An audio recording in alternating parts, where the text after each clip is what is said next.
Yeah, hello vlog. Welcome to my guys. Andito tayo sa Bella Shine Bukawi. Yan, second branch nila. Dito, papayos natin ang mga sumpa. Yan, papayos natin ang ating face, kilay, and then pilik mata. Nasa gayon ay balik alindog ulit. Diba? Chiba. Yan. Dito naman, magre-register muna tayo bago tayo sumanang sa pagpapaganda. Dito na tayo guys sa cremation room kung saan ayusin ang ating mukha, kung saan tayo magpapaganda ng bonggang-bonggang palong-palong mapae bade. Come on! So ayan, nilagyan na muna ng anesthesia ang ating kilay para mamaya sa paggawa ng kilay bonggang-bongga. So dito naman nililinis yung ating mga pores natin, yung mga blackhead, yan, whitehead. So tinatanggal ni Kumaring Rona. So shoutout kay Kumaring Rona. Salamat sa ilang buwan na pagpapaganda sa akin. O diba? Kung may igaganda. Pero sana naman meron ng resulta.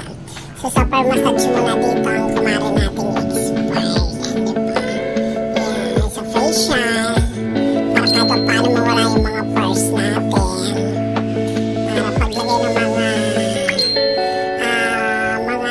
Ingredients sa pagpapaganda mailagay niya ng bongga.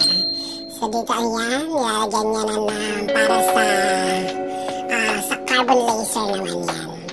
So ipapalaser natin para kahit paano yung mga dark spots ni Manay is mawala. Diba? Ayan. O diba, ang ganda-gandang bata, ang kagara-ganda. Sang banda. O diba, siya lang nakakaalam. So dito guys, ganito talaga kapag may problema tayo, kapag broken hearted or may ano pa bang problema. So idaan natin sa ganito, sa pagpapaganda. Kaysa naman idaan na naman sa pag-iinom, ang dami natin bashers, diba? Ayan, o ito na, o kagara-gandang bata. Kagara-ganda. Sige, aura. O ayan, ano naman sunod kumare? Dito mag-laser na tayo. Laser na ni Kumari mo. Ayan, sige Mari, start.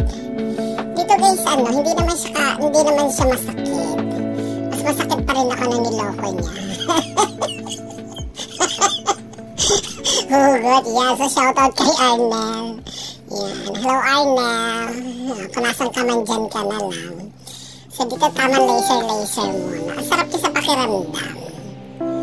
Ganyan. Tsaka makikita mo talaga yung resulta niya kapag after ng session.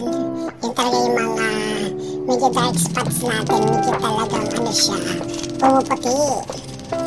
Tsaka talagang nawawala.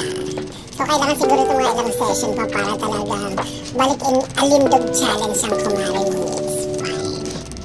Diba? Yeah, so continuous lang dyan si Kumaring mong Rona. Kaya na yung Bella Shine lilipat na. Mas malapit sana dyan sa Bukawi. Kaya nililipat na sila sa... natin sila sa Malolos, yung branch 1 nila. So branch 2 nila itong sa Bukawi. Kailangan lipat na rin sila. Pero sana maibalik para mas malapit. O, diba? Ayan. So, nililinis na lang. Para proceed naman tayo dyan sa kilay. So dito naman, dinodrawing nga natin kung ano talaga yung magandang kurba ng kilay. O diba, ayan, nakadrawing na si start na. Yan, hindi naman siya masakit guys. Itong na to, itong part na yan. Mas masakit pa rin talaga ako ng niloko niya. Hugot ang ang Manay. Ayan, so natapos na yung isa. So sa kabila naman magdadrawing ang Kumari mo. Diba? Dapat sunod siguro yung mukha naman, paliit yan.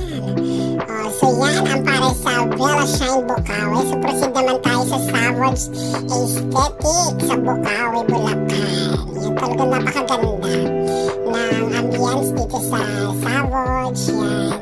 Yung mga tauhan nila dyan, yung staff nila talaga napakabait. So dito naman, minamasilyahan na ang ilong ni Kumari mong expire.